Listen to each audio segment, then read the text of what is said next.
Have you ever asked yourself, why are there like 700 programming languages? Why can't we just pick one, agree on it, and move on with our lives? Well, the answer is that every language was built to solve a specific problem, and using the wrong one is like trying to screw in a bolt with a hammer. So, in today's video, we'll go through the biggest ones and talk about what they actually do. Starting off with every script kiddie's favorite, Python. It's everywhere right now. And it's not a coincidence. It's used in AI, machine learning, data science, automation, and even back-end web development with frameworks like Django and Flask. ChatGPT runs on Python. Most of what's happening in AI research right now is being written in Python. It's not always the fastest language, but it's readable, flexible, and has libraries for basically everything. Then we have JavaScript. Before WebAssembly, JavaScript was the only language that runs natively inside a browser, which means if you're building anything for the web, you're using it. No choice. It's the most widely used language in the world right now, and a lot of developers have a complicated relationship with it, but nobody's replacing it anytime soon. But let's drop the script part. Java has been around since 1995. And it's still running the back end of companies like Amazon and LinkedIn.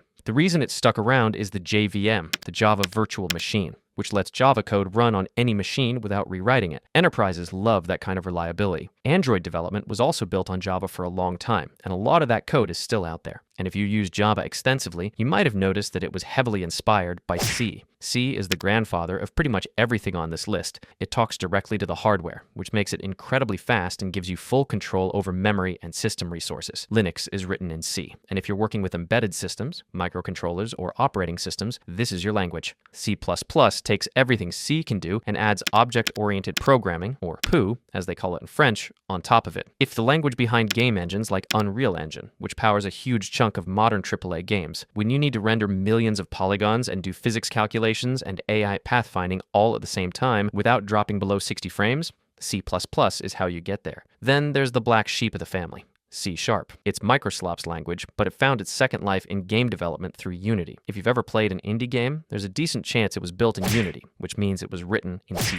It's also used in enterprise software and Windows AI slop. And speaking of languages built by big tech companies, Go was built by Google in 2009 because they needed something that was simple to write, fast to compile, and could handle massive amounts of traffic without breaking a sweat. It's now behind a lot of cloud infrastructure and microservices. Uber uses it, Dropbox uses it. It doesn't try to do everything, but what it does really well. Then there's Rust, the language the whole industry was losing its mind over for quite some time. It gives you the speed and low-level control of C, but without the memory bugs that have caused security vulnerabilities for decades. Stack Overflow has surveyed developers every year since 2016, and Rust has been voted the most admired language every single time. It's being used in systems programming, WebAssembly, and even parts of the Linux kernel now. And lastly, we have Swift. Swift is Apple's language, and that's basically the whole story. If you want to build an iOS app, a Mac app, a Watch OS app, or anything in the Apple ecosystem, you're writing Swift. Apple replaced Objective-C with it in 2014, and there's no real alternative if you're building for Apple devices. So, no, we're never going to have one language to rule them all. Each language exists because somebody hit a wall with what was available and built something better for that specific problem. But the one common factor between them is that every language on this list needs somewhere to store data. And that's where Supabase, today's sponsor,